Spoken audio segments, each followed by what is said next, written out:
Good morning students, कैसे हैं आप सब। आपको कोरोना वायरस के इस बुरे समय में अपने आप को स्ट्रॉन्ग बनाना है, अपनी इम्यूनिटी को स्ट्रॉन्ग बनाना है। इसके लिए हमें ऐसी चीज़ें अपने खाने में शामिल करनी है जिससे हमारी इम्यूनिटी स्ट्रॉन्ग होती है। जैसे दालचीनी, या आप काढ़ा पी सकते हैं, खट्टी चीज़ें अपने भोजन में खा सकते हैं। और हमें हेल्दी खाना खाना है बेटा, ताकि हम इन्फेक्शन से बचे रहें, ठंडी चीज़ों से दूर रहें, और हो सके तो दिन में 2 से 3 बार गर्म पानी भी पिएं। तो घर रहिए, सुरक्षित रहिए। स्टूडेंट्स, आज हम हमारे हिंदी की बुक का 2nd चैप्टर शुरू करेंगे। पिछली 2 क्लासेस में हमने हमारा 1st चैप्टर पोएम जो एक पोएम थी वो हम कंप्लीट कर चुके हैं, और आज हम 2nd चैप्टर शुरू करेंगे। इस 2nd चैप्टर का नाम है दादी माँ। स्टूडेंट्स, मैं लेसन रीड कर रही हूँ और आपको इसे ध्यान से सुनना है। कमजोरी ही है अपनी, पर सच यह है कि जरा सी कठिनाई पड़ते ही बीसों गर्मी, बरसात और बसंत देखने के बाद भी मेरा मन सदा नहीं तो प्राय अनमना सा हो जाता है। मेरे शुभ चिंतक मित्र मुंह पर मुझे प्रसन्न करने के लिए आने वाली छुट्टियों की सूचना देते हैं, और पीठ पीछे मुझे कमजोर और जरा सी प्रतिकूलता से घबराने वाला कहकर मेरा मजाक उड़ाते हैं। मैं सोचता हूँ, अच्छा अब कभी उन बातों को न सोचूंगा। ठीक है, जाने दो, सोचने से होता ही क्या है। पर बस मेरी आंखों के सामने शरद की शीत किरणों के समान स्वच्छ शीतल किसी की धुंधली सी छाया नाच जाती है।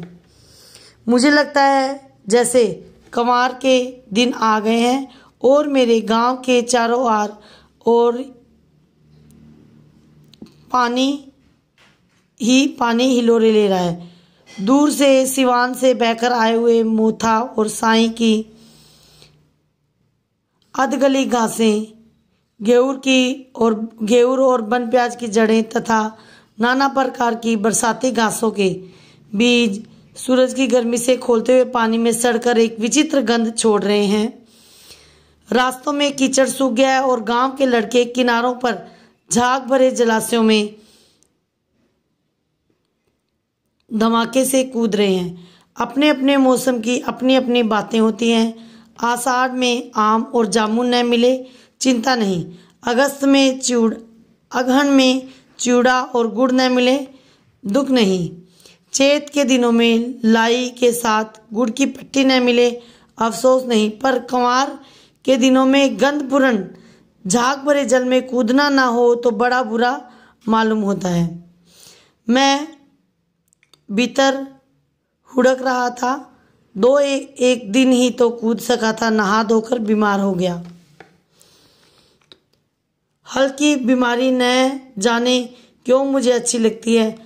थोड़ा थोड़ा ज्वर हो, सिर में साधारण दर्द हो और खाने के लिए दिन भर नींबू और साबू। लेकिन हर बार ऐसी चीज नहीं थी इस बार ऐसी चीज नहीं थी।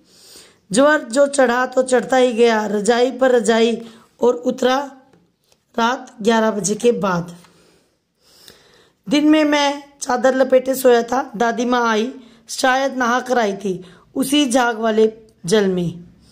पतले दुबले स्नेह शरीर पर सफेद किनारीहीन धोती, सन से सफेद बालों के सिरों पर सध टपके हुए जल की शीतलता।